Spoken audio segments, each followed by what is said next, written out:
everyone, welcome to my channel, and I am Stephanie. This is the weekly wrap-up, week 3 of October 14th through the 20th. As I said, this is the week 3 wrap-up for October the 14th through the 20th. I read a lot of books this week, you guys. Like, seriously, a lot of books. 11 books. 11 books got read this week. 7 days, time span, real short, right? Yeah, so I have 11 books to talk about, so I'm not gonna chitter chat along too much longer and get right into the book. So the first book that I read for this week was Seasons of Wonder, which is Haven Point number 9 by Thayne. This is a contemporary. I read it for Read Bliss, and I give it 4.5 stars. I read it as an ARC. However, it is live, and you guys can get it as well. This story follows Dani, who is a veterinarian who moves to this small town because her husband is killed. And you sort of learn the secrets behind that because she wants to make a better life for her 2 kids, her 2 girls, and the veterinarian of the small town who is retiring that is giving Dani the veterinary clinic. His son is named Reuben, and Reuben lives next door. So, yeah. Of course, you know you're going to have a romance. It's the next door neighbor, and it also happens to be your quasi-boss's son, and they both have issues. She has trust issues because of the things that she went through with her ex-husband, and he has trust issues because he wants a family, but the last woman that he was with had issues with kids. So the 2 of them sort of work things out and sort of take this little journey. It's very sweet. It's very relatable. And I really enjoyed it. I enjoyed the girls in this story so much. Dani's kids, who is Silver and Maya. Maya is this young thing. I think she's like 6 or 7.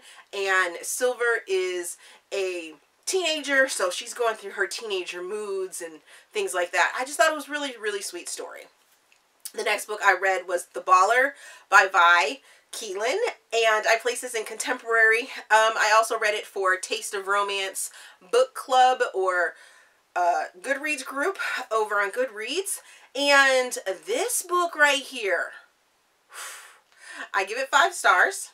I listened to it on audiobook, and this book follows Delilah and Brody. Whew. Did not see all of the emotion that I would gain from this story. Ooh-wee. Wow. So Delilah is a sports reporter, and if you don't know anything, sports reporting and the sports business is a very male-dominated field. And Brody is the Super Bowl MVP kind of, footballer. And she goes for her very first in-locker room interview, and Brody just starts to have some antics. And, yeah. And his antics to her are offensive in some ways, but in other ways she takes it as hazing as well. But for him, it's all about the flirt. And there's some little aspects to this story that I really, really, really enjoyed. I'm not going to talk about them because I don't want to spoil you for them. But just know I got all emotional in my feelings about this. I mean, I'm pretty sure I posted a couple Instagram pictures, and it was just done for me, right? And then the next book I read was Long Way Down by Jason Reynolds. This is a Black author. It is a book of poetry. I listened to it on audiobook. I give it 5 humongous stars. It reads, Jason narrates the story. It prompted my Tuesday video. And this book of poems turns into a short story when you listen to it on audiobook. And the emotions and the topic of this story is just absolutely amazing. Amazing, amazing, amazing. It gives you a little bit of an insight into what a black male in an inner city sort of neighborhood that has to deal with gang violence and gun violence and just growing up in a rough neighborhood. It was just so moving, so moving. So I read The Baller, then I read this one, and my day was shot. I was all in sorts of tears and just all of my emotions.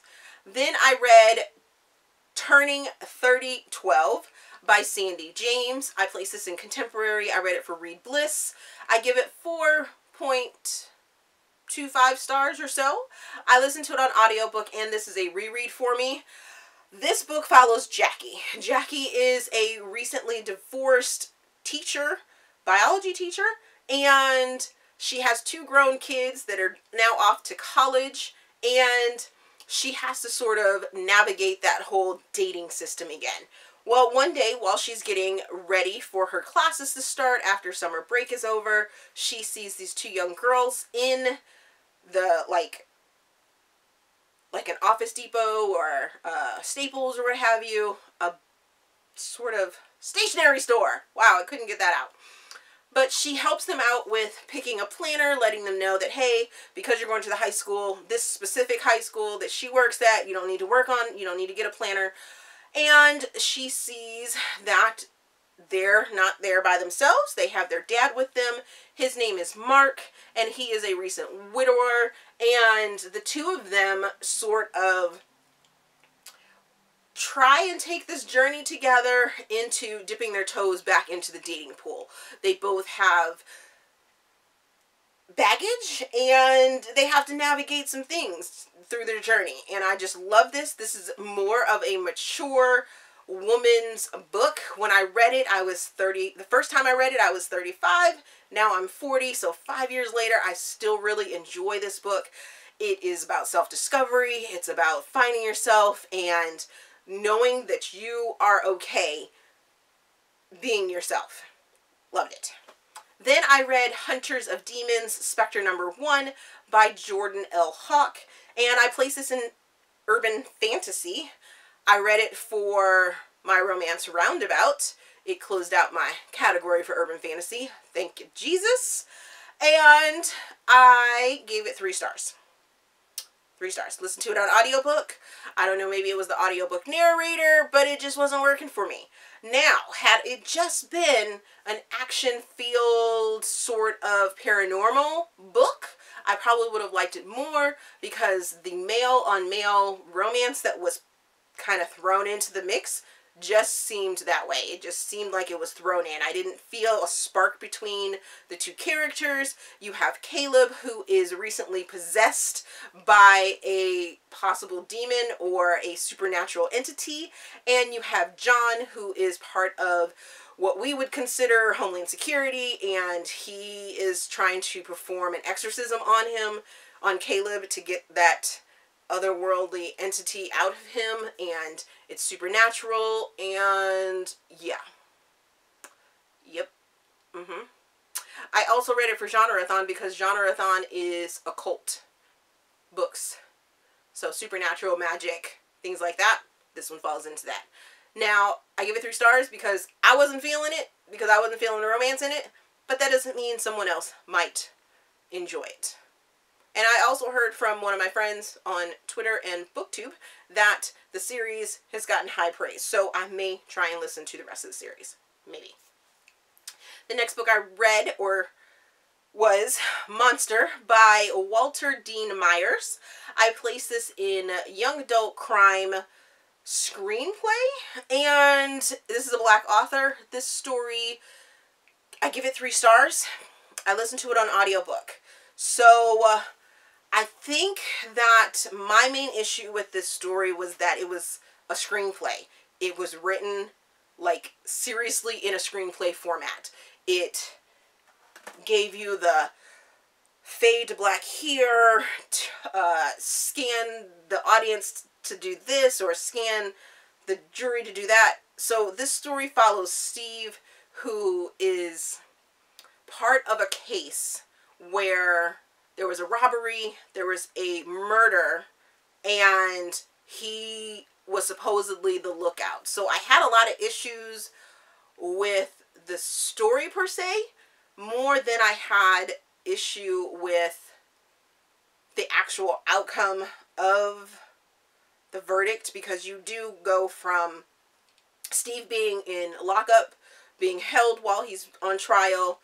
You have the prosecutor's side, you have the defense attorney's side or defense side, and you also get the jury's sort of input and also their verdict, and then you get a small look into the future of what happens afterwards.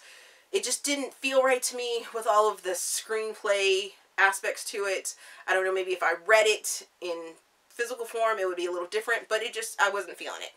Wasn't feeling it at all. The next book I read was Sheer, a Hollywood romance, which is exposed number 3 by Sarah Robinson. I place this in contemporary. I give this book 4.5 stars. I read it as an ARC, or I had it as an ARC, but listened to it on audiobook.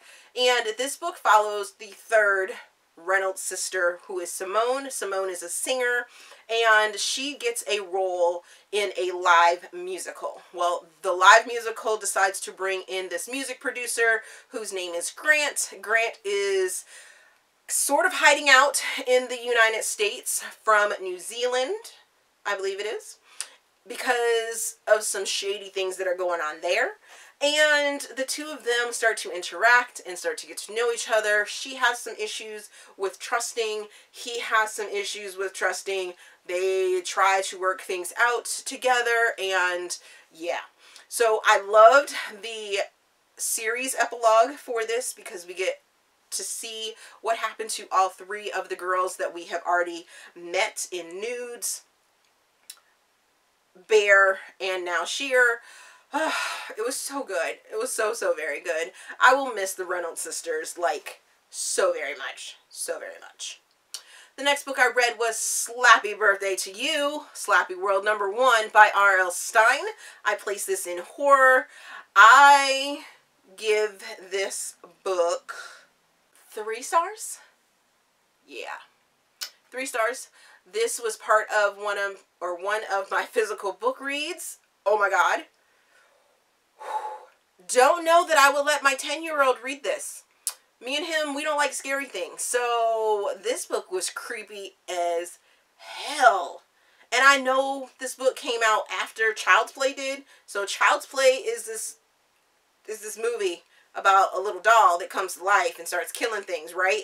Well, that's sort of what this is. This is Slappy coming to life, torturing. Whew. Whew. Sweet Lord. Oh my goodness.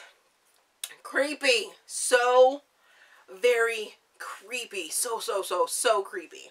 The next book that I read was The Clover Chapel, Jameson Valley number 2 by Devney Perry. I place this in contemporary. I give it 4.5 stars. I listened to it on audiobook. This book follows Emmy and Nick. So I spent the prologue trying to figure out who Nick was within the Jameson Valley family, but that's okay. That's all right. I loved the aspect that the twist that you get right in the beginning of the book, because when I thought Clover Chapel, I was thinking something to do with maybe a church or something of that nature. Oh, no. I'm not going to tell you what kind of chapel it is or what it entails, because I think you should go into this just knowing that it's a beautiful story. It's about forgiveness. It's about being yourself and finding yourself, and just, yes. So Emmy is a young woman who is in law school, who goes to this destination, and Nick goes to the same destination, and they do dares, and they dare each other to do things, and it was just so much fun. So much fun. I probably said too much, but such a fun book. And I can't wait to get to the rest of the series. The series is turning out to be, like, amazing. The next book I read was The Gathering, Ivy Blackwood Chronicles by L.A. Fiore. This book is a paranormal, occult sort of story. I give it 5 stars. I read it as an ARC. it has been released, so you need to go check it out if this is going to sound like something you want to read, besides this cover being absolutely amazing. This story follows Ivy, Bane, and Josiah. There are quite a few other characters in this, but you come upon this story. Ivy is a young woman that has been held in this institution for 22 years after a fire happens, and she's just being held. So your story starts to unfold. You don't know necessarily unless you hear this review, or if you read the reviews or look at the categories that people have placed this book in, that it is supernatural and occult type material. But it's a little slow to begin with because you're building up those characters and that knowledge bank of what's going on. There's a lot of flashbacks and a lot of dream series, but if you stick it out and you just roll with it, LA just blooms and unfolds the story in this like beautiful way that you're just like, I don't want to put this down. And the only reason it took me so long to read this book is because there were a couple different perspectives that were going on, but I didn't want to put it down, and I had to go to work. I had to go to work, and I had to, do things. So I couldn't necessarily pick up the actual book and read it on my e-reader. So, yes, there's that. Then the final book that I read was The Duchess Deal by Tessa. This is a historical romance. I give it 5 stars. I read it in physical book. I read this book in one day. I picked it up on Friday night and did not go to bed until I finished it. It was so good. I had so many laugh out loud moments.